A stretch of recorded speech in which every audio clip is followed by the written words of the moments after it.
Ok, zdaj nas je že približno 80 in mislim, da je to kar zelo velika številka. Tako da predlagam, da začnemo, pa če se nam bo še kdo pridružil, še toliko bolje. Torej, drage maturantke, dragi maturantje in vsi ostali jezikovni navdušenci, lepo pozdravljeni v drugem spletnem seminarju Ura slovenščine z domačega kavča drugič. Moje ime je Ana. Mnogi me poznajo kot nič kaj zafrknjeno slovenistko, kmalu magistrico in v bližnji prihodnosti tudi doktorico slovenskega jezika. Vem, da ste morali tudi vi, maturantje, v zadnjih tednih močno spremeniti način vašega dela in učenja, predvsem te priprave na maturo.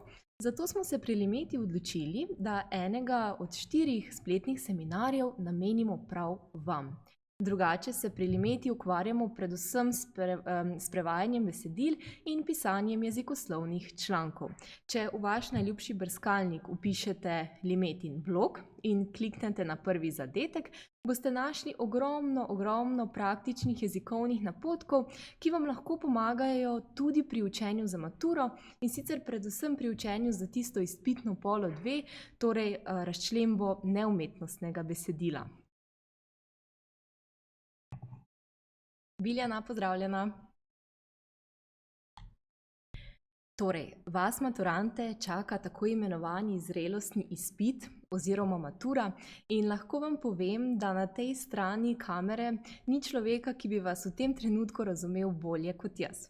Tudi jaz sem se samo nekaj let nazaj tudi v tem času pripravljala na maturo, sicer ne v tako izrednih razmerah kot vi, zato vas še dodatno spodbujam in spoštujem. In res je, da večini dijakov na vsako leto na maturi nekaj preglavic, torej ne niti težav, ampak preglavic povzroča tudi predmet slovenščina in sicer natančneje pisanje eseja. Zato sem se odločila, da danes v samo 30 minutah skupaj pogledamo res strukturirano, kako napisati dober esej. Prepričana sem, da ste vse 4 Cankarjeve drame že prebrali, zato se lahko zdaj res konkretno posvetimo torej tematiki, kako napisati dober esej. Najprej bomo odgovorili na vprašanje, zakaj sploh moramo esej pisati, potem bomo razbili nekaj mitov, ki se pojavljajo o pisanju esejev, predvsem razpravljalnega eseja. No, potem bomo postavili trdne temelje za pisanje eseja in sicer naučili se bomo brati navodila. No, naj to zveni še tako banalno, ampak dijaki res po nepotrebnem izgubljate točke samo zaradi tega, ker ne upoštevate dosledno navodil oziroma jih ne razumete popolnoma. Potem, ko bomo imeli postavljene temelje, se bomo lotili snovanja osnutka. Se pravi, moje mnenje je, da za vsakim dobrim esejem stoji dober osnutek. Zato se bomo naučili pripraviti tudi tega in na koncu vso teorijo preverili tudi na praktičnem primeru in sicer prav na primeru predmaturitetnega eseja, torej leta 2020, ki ste ga mnogi izmed vas torej že pisali. Tako da bo res to en tak svež test tudi za vas. Torej, vprašanje, ki se danes, sploh v teh časih, pojavlja pri marsikateremu dijaku je, pa zakaj moramo pisati ta esej? No, temu bi lahko dodali nekoliko tolažilen odgovor. Če so ga pisali vsi, ga boš pa tudi ti napisal oziroma tudi ti napisala. Ampak preidimo k dejstvom. Torej, zakaj morate sploh dijaki pisati maturitetni esej? No, s tem ocenjevalci preverjajo najprej vašo funkcionalno pismenost. To po domače pomeni, da ocenjujejo, preverjajo, kako dobro tvorite stavke in povedi in predvsem iščejo napake. Potem preverjajo tudi vaše literarno vedno znanje. Torej, v letošnjem primeru, kako dobro poznate svet Cankarjeve dramatike, kako dobro obvladate literarno vedne pojme in literarno teorijo in nenazadnje, kako dobro znate o določeni razpisani problematiki torej tudi razmišljati, kako se znate v njo poglobiti in kako vso svoje mišljenje tudi na nek način utemeljiti. No, Državna izpitna komisija je za letošnji maturitetni sklop izbrala torej, svet Cankarjeve dramatike. Vem, gre za 4 zelo, zelo zahtevne drame. Torej, imamo komedijo Za narodov blagor, potem sintetično dramo Hlapci, potem farso Pohujšanje v dolini Šentflorjanski in na koncu še dramo Kralj na Betajnovi. Če imate še vedno neke težave pri razumevanju oziroma ob branju vseh teh dram, poskušajte uporabiti naslednji nasvet. Ko boste prebirali katerokoli izmed teh dram, poskušajte nanjo gledati z današnjega aktualnega vidika, torej v času, ko je dejansko celotna družba pod nekim pritiskom oziroma na preizkušnji, kako se takrat vedejo ljudje, kako se vedejo politični voditelji, na kak način njihove odločitve vplivajo na nas, torej navadne ljudi.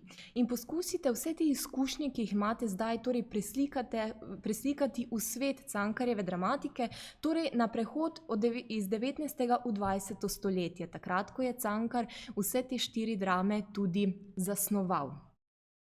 Torej, poskušajte upoštevati ta nasvet, mogoče vam bo branje nekoliko lažje. No, torej, vaša naloga bo, da predvidoma torej 1. junija v 120 minutah napišete esej v obsegu od 700 do 1000 besed. In ta izdelek, torej esej, bo predstavljal polovico vaše končne ocene pri predmetu slovenščina.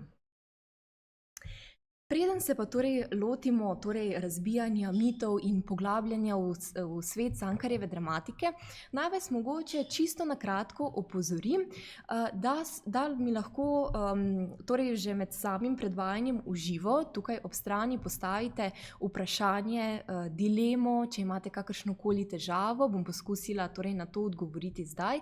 Če pa gre za konkreten primer, za obsežnejše vprašanje, pa ga seveda lahko zastavite v naši skupini, torej za polikan jezik. Potrudila se bom, da odgovorim v najkrajšem možnem času.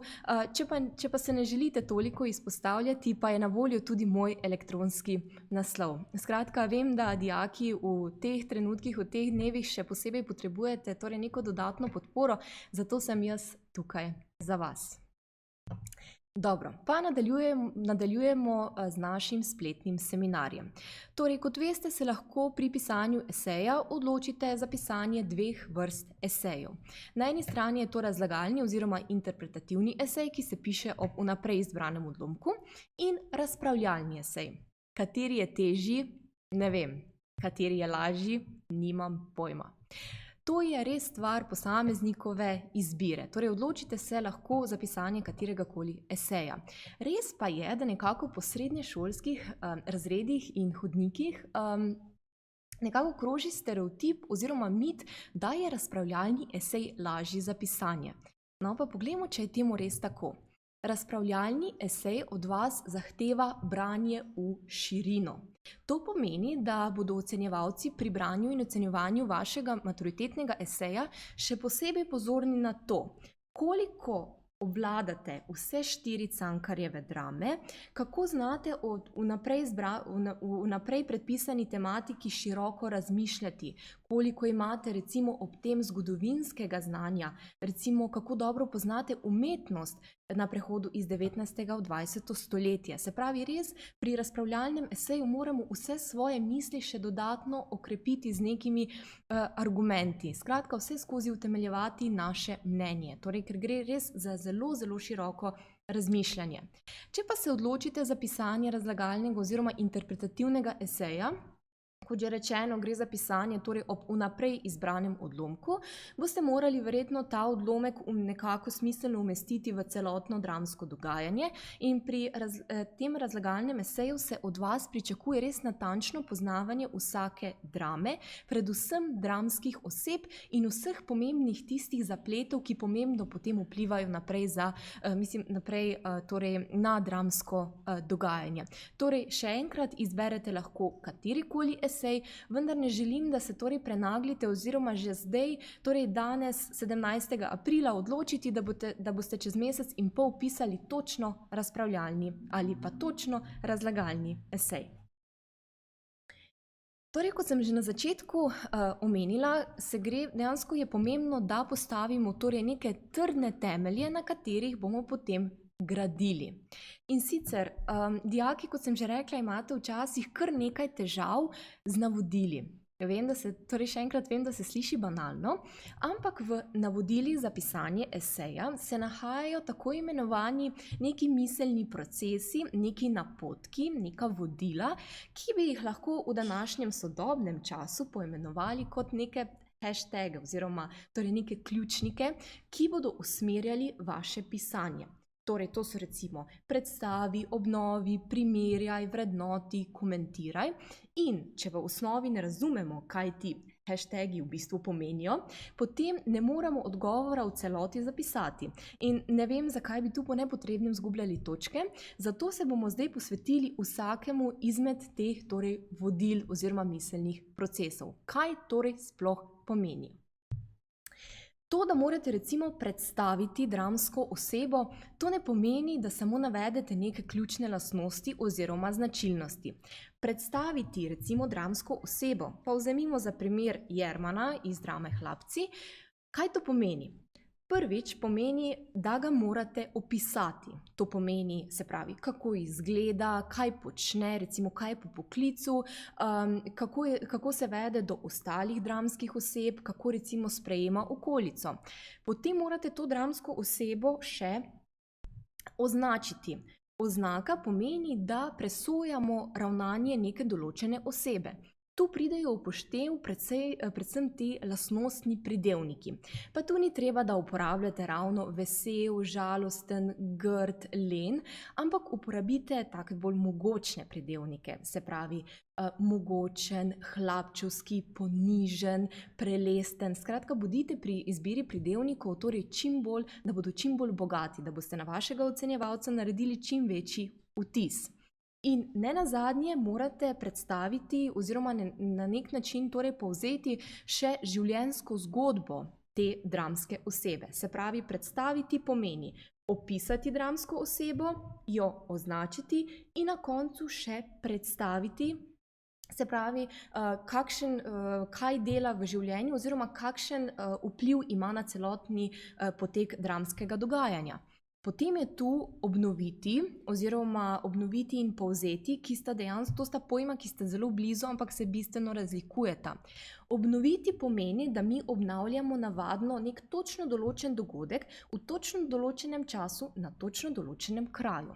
In obnova je bistveno širša od povzetka. Tukaj si lahko privoščimo, da zraven dodamo še neke dodatne informacije. Medtem ko povzeti recimo dramsko dogajanje ali povzeti odlomek, pomeni, da res samo z nekaj ključnimi besedami povzamemo točno določeno dogajanje. Se pravi, res previdno zbiramo besede in smo pred tem kar se da objektivni. Se pravi, ta povzetek je bistveno krajši od obnove. Potem, kaj pomeni primerjati? Če moramo recimo med seboj primerjati dve drame, dve dramski osebi, dva dramska, dogodka, kraja, karkoli, je primerjava to, da najprej poiščemo podobnosti, potem poiščemo razlike, lahko tudi v obratnem vrstnem redu, skratka, najprej eno, potem drugo in potem vse skupaj torej nekako zaokrožimo, povežemo.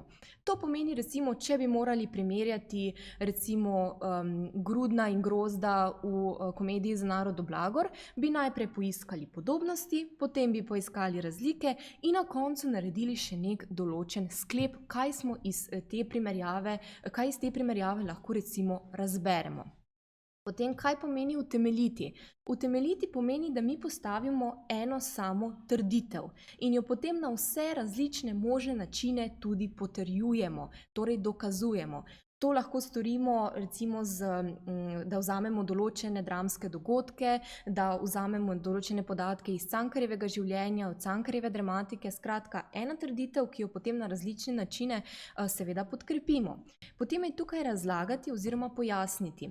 To razlagati oziroma pojasniti, ta hashtag se od utemeljiti razlikuje potem, da razlagati oziroma pojasniti pomeni vzročno posledično pojasniti. Kaj to pomeni na primeru? Recimo recimo, če moramo pojasniti ali ne vem, razložiti Helenino dejanje ali pa recimo vzamemo torej Heleno v komediji Za narodu blagor, to pomeni, da moramo poiskati vzroke za njeno delovanje, na kak način se hoče torej na nek način približati gorniku in na drugi strani se pravi posledico, kaj ima to torej za posledico to Helenino ravnanje, se pravi vzrok in posledica. In potem vrednotiti in komentirati. Zdaj, vrednotiti pomeni, da v bistvu predvsem iz lastnih izkušenj, z lastnimi besedami, torej vrednotimo neko določeno dogajanje, recimo ponavadi morate tudi vrednotiti oziroma presoditi aktualnost te drame recimo še danes. In komentirati. Komentirati pomeni, da mi neko določeno dogajanje ali dogodek, ravnanje osvetlimo iz večjih zornih kotov. Se pravi, ne samo, da pogledamo recimo iz zornega kota, ne vem, vodilnih ali pa recimo učiteljev, obnašanje učiteljev recimo v drami Hlapci, ampak primerjamo tudi iz različnih zornih kotov. Želimo ojasniti torej situacijo. Tu ne smemo biti preveč pristranski. Tako, zdaj mislim, da smo res postavili dobre temelje, ker če boste znali brati navodila oziroma če boste razumeli, kaj navodila od vas zahtevajo, potem bo pisanje eseja bistveno lažje. Ok, zdaj pa kako se sploh lotimo pisanja eseja oziroma torej kaj storimo, ko pred seboj dobimo maturitetno izpitno polo. Najprej moramo 3-krat globoko vdihniti in izdihniti. Vem, da gre torej za zrelostni preizkus, da so rezultati mature pomembni na nek način za vašo prihodnost, ampak torej se moramo najprej umiriti in zbrati misli. Torej, ko dobite maturitetno izpitno polo, je najbolje, da si torej pogledate navodila tako razpravljalnega kot razlagalnega eseja. Mogoče vam kateri v tem primeru leži bolj kot drug. Potem, ko izberemo torej še esej, ki ga bomo pisali, še enkrat previdno preberemo navodila in si v teh navodilih lahko torej obkrožite oziroma označite te miselne procese oziroma te naše hashtage. Potem bomo skupaj tudi v nadaljevanju oblikovali osnutek. Še enkrat, osnutek ni obvezen, ga pa veliko učiteljev in učiteljic dejansko priporoča. Zakaj? Ker je pomembno, torej v tej fazi, ko mi snujemo osnutek, je to faza nekega tega brainstorminga, se pravi, ko iščemo ideje, vse ideje na ta način spravimo na papir in potem, ko bomo pisali esej, bomo lahko bolj pozorni recimo na jezikovne napake oziroma da bomo res tudi jezikovno pravilno pisali in ne samo mislili na to, kaj še moramo vključiti, kdo je zdaj tu glavna oseba. Skratka, osnutek nam da neko podlago, neko rdečo nit za prihodnje. Potem, ko torej zasnujemo osnutek, še enkrat preverimo, ali smo res zbrali torej te ključne misli, te hashtage iz navodil v osnutek, ali smo vse vključili in šele na to začnemo pisati esej. Za pisanje imate torej na voljo 120 minut, mislim, da lahko prvih 20 oziroma 30 minut lepo namenite torej oblikovanju, snovanju osnutka oziroma temu brainstormingu. In zdaj, ker tako zelo poudarjam ta osnutek in ga priporočam, pa se mi zdi korektno, da vam tudi pokažem, na kak način moramo osnutek napisati oziroma na kak način osnutek sploh pripravimo. Osnutek, tako kot potem tudi esej, strukturiramo na 3 glavne dele. To so uvod, jedro in zaključek. V uvodu, se pravi, zdaj smo v tej fazi brainstorminga, ko dejansko ustvarjamo osnutek, ne pišemo še eseja. Torej v uvodu lahko oziroma moramo postaviti neko tezo oziroma trditev. Prepričana sem, da je to za nekatere nekoliko nov podatek, ta teza oziroma trditev, zato jo bomo potem tudi v nadaljevanju bom točno povedala, kaj se torej na tem mestu od vas pričakuje. In potem se lotimo torej tega glavnega dela, torej jedra. Jedro vemo, da členimo torej na več odstavkov, nekako od 3 do 5 odstavkov in sicer glede na to, koliko imamo, se pravi, teh miselnih procesov oziroma na koliko vprašanj moramo v eseju odgovoriti. In zato si na osnutek vse te miselne procese tudi lahko izpišemo. Recimo, to so izmišljeni primeri, torej recimo primerjajte grozda in grudna.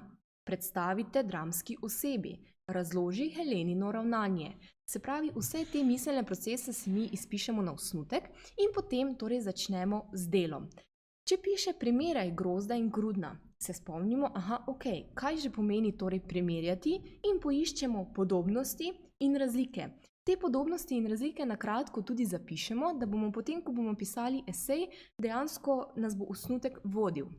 Če piše predstavite dramski osebi, predstaviti pomeni, da moram dramsko osebo opisati, označiti in nato še predstaviti njeno recimo življenjsko zgodbo v drami. Kaj potem imamo razloži Helenino ravnanje? Kaj že pomeni razloži? Da vzročno posledično, se pravi, kako njeno ravnanje, zakaj ona tako ravna in recimo kakšne posledice ima to Helenino ravnanje na celoten razplet drame. Torej, izpišemo si te miselne postopke in zraven res naredimo tiste ključne, recimo opomnike, napišemo zraven neke pridevnike, ključne podobnosti in razlike.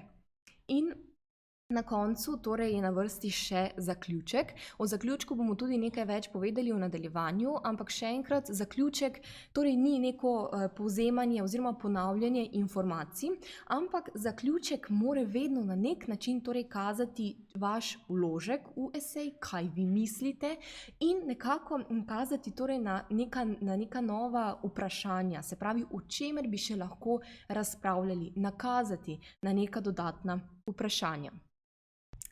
Pa zdaj poglejmo, kaj se dejansko torej od vas v uvodu, sploh torej pri pisanju maturitetnega eseja, v uvodu zahteva. V uvodu najprej zapišemo tezo, trditev in na tak način napovemo temo, torej o čem bomo mi v eseju pisali. Ta teza je lahko neka misel, citat, trditev, ampak se mora nanašati na temo eseja.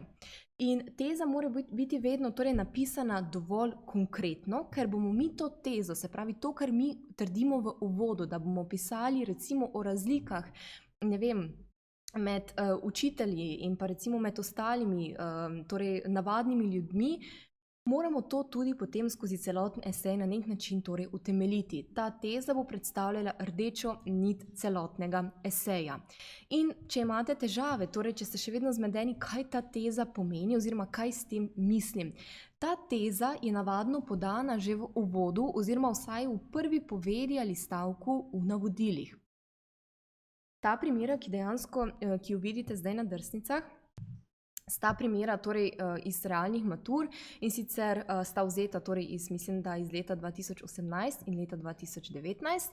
In recimo, če pogledamo to izvenzakonski razmeri Ane Karenine in Elis Pranski. Torej, tema eseja bodo, se pravi, neka izvenzakonska razmerja. In zdaj, kje najti to tezo, to trditev?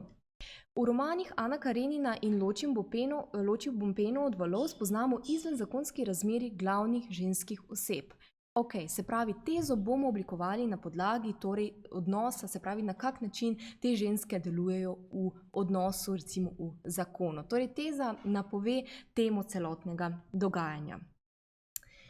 Potem imamo naprej torej jedro. Kot rečeno, jedro pač členimo na odstavke, približno toliko vprašanj oziroma toliko miselnih procesov, kot je, na toliko odlomkov potem členimo jedro na odstavke. Ampak na tem mestu naj vas opozorim, da se pravi pri teh odlomkih oziroma teh odstavkih ne gre za odgovarjanje na vprašanja. Se pravi, če imamo mi tam postavljeno vprašanje, ali je Jerman pozitiven ali negativen lik, ne moremo na to kar odgovoriti, jaz menim, da je Jerman pozitiven lik in je to.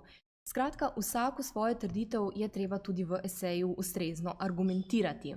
In tudi vsak odlomek lahko vsebuje neko tezo oziroma napove, o čem boste vi v odlomku pisali. To prinese res ogromno točk pri recimo sami zgradbi in pri slogu vašega pisanja, ki ga ocenjevalci tudi ocenjujejo. Recimo, če vzamemo ta primer, ali je Jerman v drami prikazan kot pozitiven ali kot negativen lik.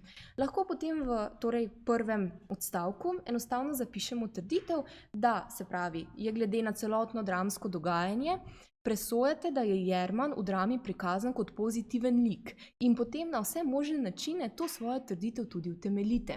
Recimo, da ste različne primere iz torej drame, ki bodo dokazovali, da je Jerman res pozitiven lik in ne negativen lik. Ali pa recimo, če imamo primer, da moramo primerjati Grudna in Grozda, recimo. Potem v tem, se pravi, ločenem odstavku bomo primerjali Grudna in Grozda. In kako, na kak način zdaj postaviti to tezo oziroma uvodno misel, lahko rečemo, recimo, da sta Gruden in Grozd zelo pomembni dramski osebi in recimo močno vplivata na celoten potek dramskega dogajanja, ampak se pravi, se med seboj razlikujeta v nekih pomembnih značilnostih in potem navedemo tako podobnosti kot razlike. Kaj pa se zdaj dogaja torej v zaključku? Torej v zaključku še enkrat ne gre za to, da mi nekaj povzemamo oziroma ponavljamo že te informacije ali da bi vzeli preprosto povedi iz vsakega odstavka in potem napisali zaključek. Zaključek torej mora na nek način, kot sem že prej rekla, kazati na vaše široko razmišljanje, kako recimo glede na to tematiko gledate danes. In kako vemo, da smo napisali res dober zaključek? Še enkrat preverimo uvod, se pravi preberemo uvod in preberemo zaključek in tako uvod kot zaključek se morata res smiselno dopolnjevati. Torej, če smo mi postavili tezo v uvodu, da bomo recimo pisali o izvenzakonskih razmerjih, potem mora to vsebovati torej tudi zaključek. In v zaključek lahko vključimo recimo tudi aktualnost drame nekoč in danes, to je zelo dober način za nekako snovanje zaključka. Potem damo recimo kakšen citat, recimo omenimo pomen Cankarjevega opusa za slovensko književnost nekoč in danes. Recimo razpravljamo o položaju umetnika v družbi. Zaključek ni nujno, da je dolg, se pravi lahko recimo, ne vem, 3 povedi, ampak da res v teh 3 povedih smiselno povzamemo. Recimo en tak lep citat oziroma en tak lep zaključek, ki bi nakazoval na neko širše razmišljanje je, da recimo o Cankarju, da je neusmiljeno biče v družbo in tudi danes ne bi bil brez dela. Se pravi, tudi danes se neki profili njegovih likov kažejo torej tudi danes v današnji družbi. Ok, in kaj vam torej pri pisanju eseja prinese neke dodatne točke, se pravi, s čim boste najbolj navdušili vaše ocenjevalce? Najprej mora biti esej jasen, jedrnat in pa koherenten, se pravi povezan. Če bo ocenjevalec mogel večkrat prebrati vaš esej, se nekako vračati nazaj, bo to bistveno težje zanj in lahko to vpliva, se pravi, tudi na končno oceno. Vaš esej bo jasen in pa jedrnat, če boste imeli prej dobro zastavljen osnutek in če bojo v osnutku, se pravi, neke glavne informacije, boste lahko potem, ko boste pisali, bolj pozorni na to, kako tvorite stavke in se ne boste več spraševali, kaj je že razlika med Grudnom in Grozdom, na kak način, kako jo že primerjam.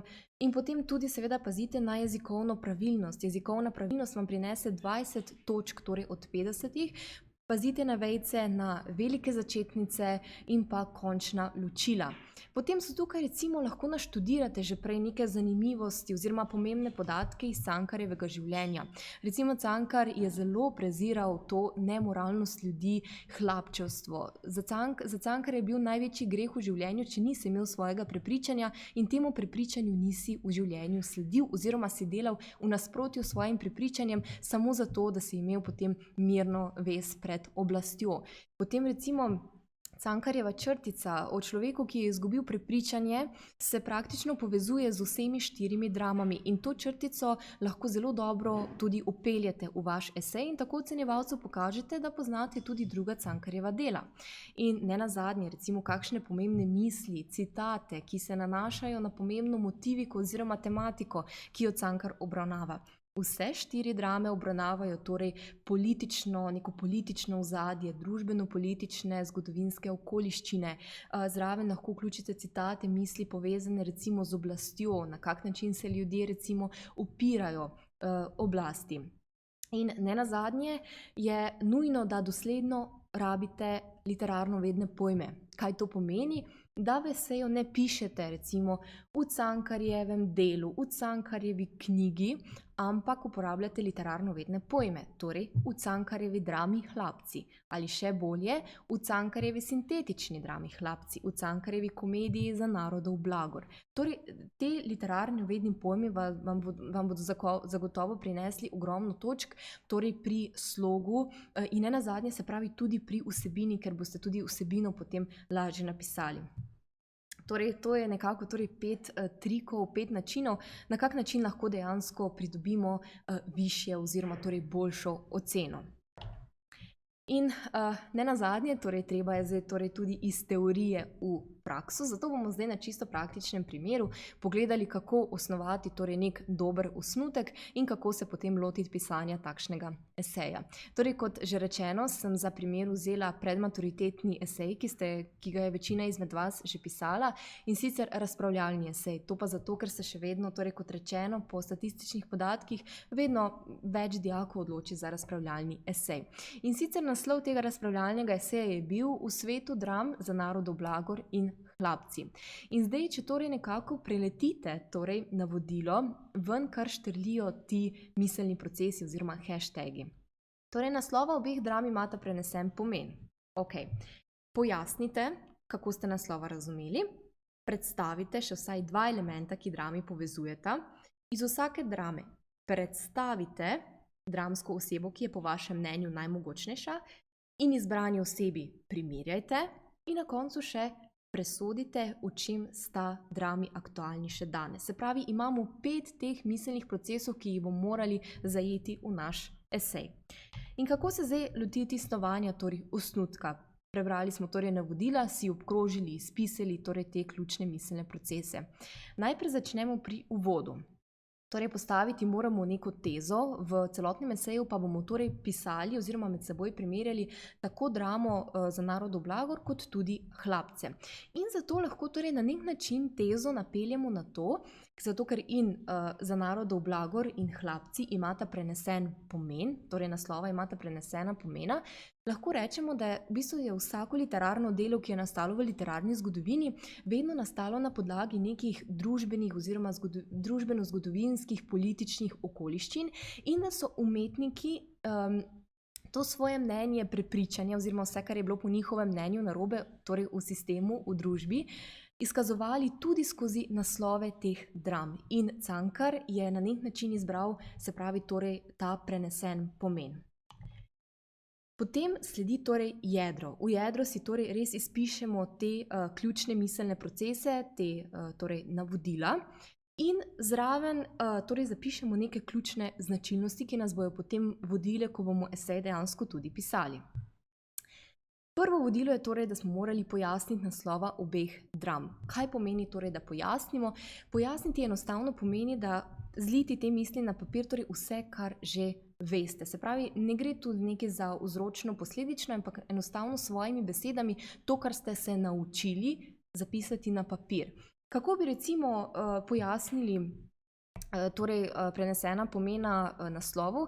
Enostavno iz tega, da je snov za nastanek dram Cankar res jemal iz realnega življenja, da je za narodov blagor tako naslovil zaradi tega, ker so takrat politični veljaki in ti, ki so se borili za različne politične glasove, tako poudarjali, da vse delajo za dobro naroda, se pravi v narodov blagor, ampak v resnici izvemo, da delajo samo v lastno korist. Res gre za nek satiričen vložek. In drama Hlapci, zakaj ima drama Hlapci prenesen pomen? Zaradi tega, ker Cankar tukaj ne misli na to družbeno porazdelitev višjega in nižjega sloja, ampak na hlapce v mislih, kako se dejansko tudi izobraženi ljudje, se pravi učitelji, obračajo po vetru samo zato, da bi imeli od tega lastno korist. Potem moramo predstaviti, se pravi, to že vemo, da moramo predstaviti še dve podobnosti med dramama. Zopet, se pravi, predstaviti pomeni, da to orišemo, to, kar že vemo. Dve taki podobnosti bi bili zagotovo to, da je snov oziroma podlaga za nastanek obeh dram so zagotovo družbeno-politične razmere, na prehodu iz 19. v 20. stoletje, ko se je dejansko na teh deželno-zborskih volitvah so se za glasove ljudi in pomembnih političnih veljakov bojevale kar 3 stranke. In ta klerikalna stranka, ki je na nek način zmagala, oziroma ta liberalizem, ki ga je Cankar tako zelo v bistvu na njega tako zelo grdo gledal, ravno to potem opisuje, se pravi, v obeh dramah. In seveda motiv posameznika proti množici. V Hlapcih imamo recimo Jermana, ki se upre vsem ostalim samo zato, ker se pač ne želi podrediti novi oblasti, medtem ko v komediji Za narodov blagor bi bil dejansko torej ta posameznik proti množici zagotovo Ščuka. Naslednje vodilo je, da predstavimo najmogočnejši dramski osebi. Na tem primeru lahko vidite, kako pomembno je zelo natančno brati navodila. Torej, predstavite najmogočnejši dramski osebi. Najmogočnejša oseba ni nujno glavna oseba v drami, torej najmogočnejša dramska oseba je tista, ki ima največ moči. In zagotovo je to v komediji Za narodov blagor recimo torej Grozd, medtem ko v drami Hlapci pa je to zagotovo župnik, torej on je tisti, ki ima oblast. Torej, predstavimo jo tako, da jo opišemo, označimo in na koncu tudi predstavimo. Potem jo moramo primerjati, torej iščemo podobnosti in razlike. Recimo ena podobnost bi bila, da recimo tako župnik kot Grozd se borita, se pravi, za moč oziroma za oblast, medtem ko glavna razlika je v tem, da se pravi župnik razmeroma torej ne kaže toliko tega, ne izpostavlja se toliko recimo v javnem življenju, ampak potihoma tako, se pravi, malo pri učiteljih, malo pri Jermanu želi torej na svojo stran dobiti tiste najpomembnejše intelektualce. In na koncu torej moramo še presoditi aktualnost torej dram v današnjem času. Zagotovo dejansko torej lahko te teme in motive, torej politični boj, hlapčevstvo, lobiranje, različni načini, se pravi lobiranje in pridobivanje glasov lahko zelo dobro izpeljemo tudi na današnji čas, s tem, da to danes ne poteka tako kot v bistvu včasih, torej direktno z nekimi shodi, ampak to danes poteka recimo predvsem prek nekih družbenih omrežjih. In na koncu sledi še zaključek. V zaključku bi recimo lahko pisali tudi lahko recimo ta aktualnost drame damo tudi v zaključek, nekako odpremo torej nek nov vidik tega, torej neka nova vprašanja, ki bi se lahko torej na to tematiko tudi pojavila. In na tak način torej na kratko zasnujemo osnutek, si zapišemo neke glavne značilnosti in pojme, ki jih bomo potem tekom eseja lahko tudi zelo dobro uporabili oziroma ubesedili. Tako, to je bilo trenutno z moje strani vse. Vem, da je teh 30 minut bilo za marsikoga, torej zelo veliko je torej nekih novih informacij, vendar res je pomembno, da ko pišemo esej, da se tega torej lotimo zelo, zelo strukturirano. Zdaj pa je torej čas za vaša vprašanja. Bom počakala, če se mogoče komu porodi kakšna zamisel, kakšna ideja. Če pa bi torej imeli dodatno vprašanje, pa lahko to zapišete na našo skupino ali pa mi pošljete torej po elektronski pošti. Če pa imate kakšne predloge torej za nove webinarje, pa tudi kar na dan z njimi.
Ja, Kornelija, vidim, da ste vi res ena taka prava jezikoslovna navdušenka, da pridno spremljate torej vse webinarje, kar je zelo, zelo pohvalno. Tako, zdaj, če nimate torej nekega konkretnega dodatnega vprašanja, potem se vsem res najlepše zahvaljujem, da ste bili z mano tudi danes na tem webinarju, ki je bil sicer res trenutno...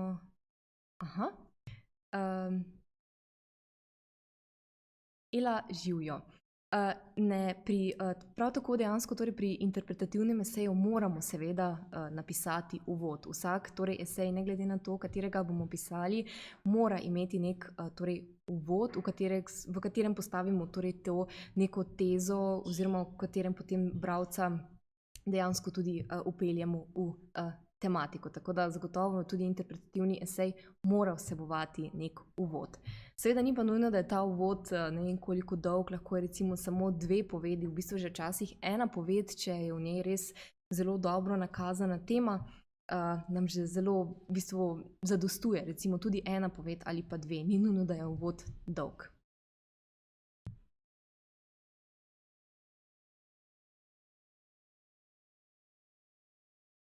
Ker vidim, da se počasi opogumljate, bom mogoče še počakala minutko.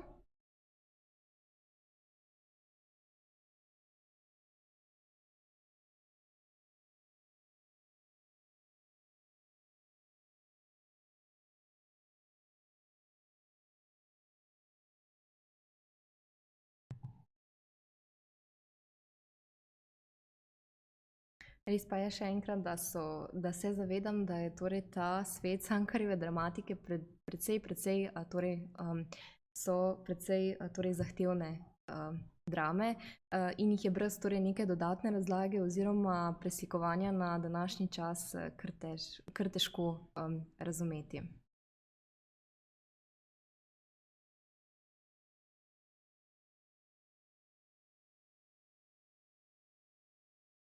Okej, to je bilo to. Če potrebujete še kakšno torej dodatno razlago, če bi želeli, da v bistvu o drami, ki vam recimo povzroča največ težav, zagotovo je nekako najtežje razumljiva ta torej farsa v dolini Šentflorjanski, lahko tudi to potem kasneje razložimo. Torej, če imate še kakršnokoli vprašanje, pišite na Facebook skupino ali pa torej na moj elektronski naslov. Če pa se torej do takrat ne slišimo oziroma ne tipkamo, pa vam želim torej, da na maturi razturate, da torej se naučite vse tiste pomembne in ključne informacije in da veste torej, da sem v mislih z vami. Lepo bodite in ostanite zdravi.